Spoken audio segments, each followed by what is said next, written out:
$4 trillion. That's NVIDIA's market cap right now. Bigger than Apple at peak. Bigger than the entire German economy. And every retail investor I talk to thinks owning NVIDIA is the AI trade. I'm here to tell you they're already late. Look, I'm not here to tell you AI doesn't matter. It does. I'm here to tell you the smart money has already moved on. Funds, insiders, the engineers who actually build this stuff, they're piling into a corner of the market that 99% of investors have never even heard of.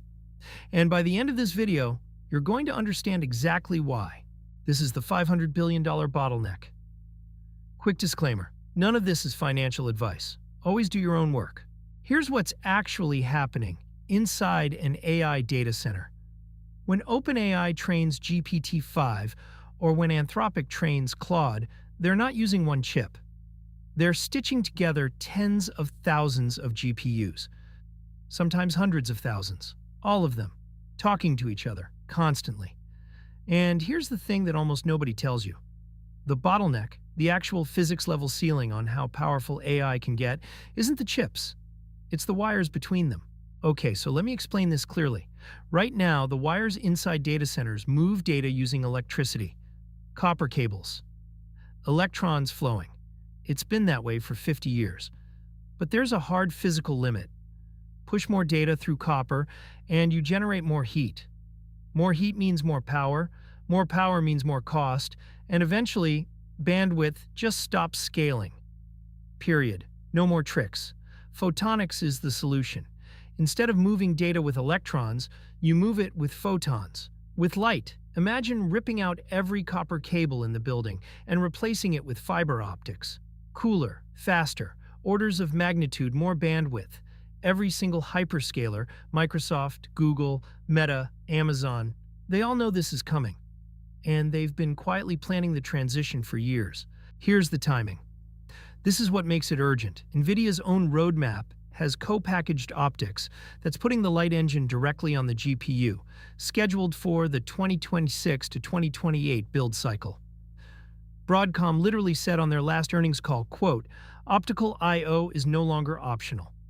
TSMC's packaging roadmap bakes it in. This isn't speculation. It's in the slide decks. The CapEx guidance. It's already being built.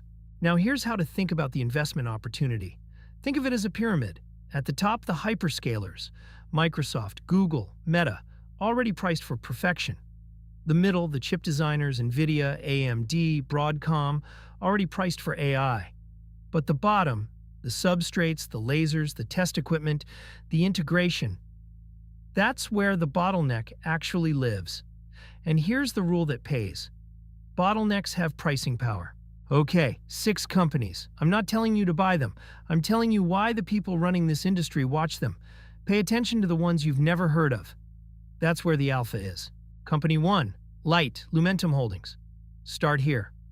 This is your anchor name. Lumentum is the 800-pound gorilla of optical transceivers. If you're a hyperscaler buying the optical components that make AI data centers actually work, Lumentum is selling them to you. They've been beaten down on the cyclical downturn, but the AI photonics ramp is rebuilding the order book right now. This is the lower-risk way to play the thesis. Bigger cap, real revenue, established customer base. If you only buy one name on this list, it's probably this one. Company 2, AXTI, AXTI Incorporated. Now we go up the supply chain. AXTI makes indium phosphide substrates. InP. Every single high-speed optical transceiver in the world needs this material. Without it, photonics doesn't function. And here's the catalyst. In 2023, China implemented export controls on gallium and indium. Supply has been tightening ever since. AXT is one of a tiny handful of companies in the world that can produce this stuff at scale. If photonics demand goes vertical, and then it's about to, InP substrates get bid hard. Pure supply and demand asymmetry. Company 3, POET Technologies. Now we move into the speculative tier, volatile. Small cap, POET builds integrated photonic engines aimed straight at the 800 gig and 1.6 terabit module market. That's the exact spec hyperscalers are buying for the 2026 to 2028 cycle. They've signed deals with major OSAT players. If even one of those deals translates into volume orders, this stock re-rates by an order of magnitude. If it doesn't, well, that's why position sizing matters. Company 4, AEHR, AR Test Systems. This one is interesting. Every single photonic chip in the world has to be tested before it ships. AR's burn-in systems are entrenched in the industry. They got beaten down hard in 2024 because their main customer, silicon carbide for EVs, slowed down. But the AI photonics tailwind, that hasn't been priced in yet. When their next earnings call shows photonics customers ramping, this is a multi-bagger setup. Company 5, LWLG, Lightwave Logic.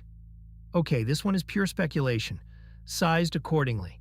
They have an electro-optic polymer technology that, if it works at production scale, displaces the incumbent lithium niobate modulators. Total addressable market is enormous if they win. If they lose, this goes to zero. It's the kind of asymmetric bet that can be portfolio defining. 1%, 2% max. Company 6 for the LSE crowd. IQE, London listed. Epitaxial wafer specialist. They make the compound semiconductor wafers that go into photonic devices. Different liquidity profile, different risk.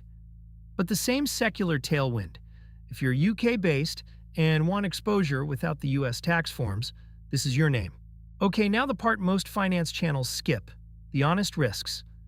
Small cap photonics is brutal.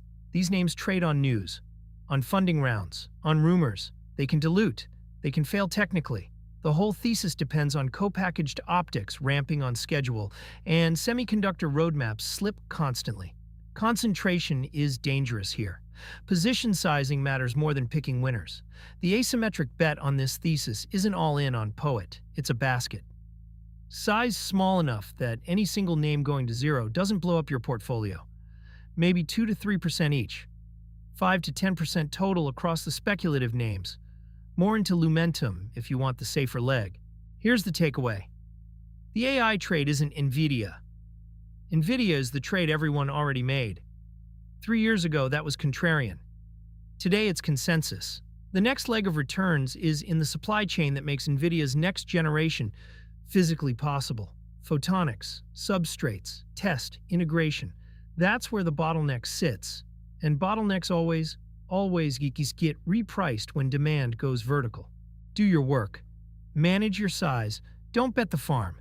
But understand the thesis. Because in 2 years, when these names are up 2, 3, 5 times, and CNBC is finally talking about photonics, you'll be glad you watched this video twice. Subscribe if you want more like this. There's plenty more coming.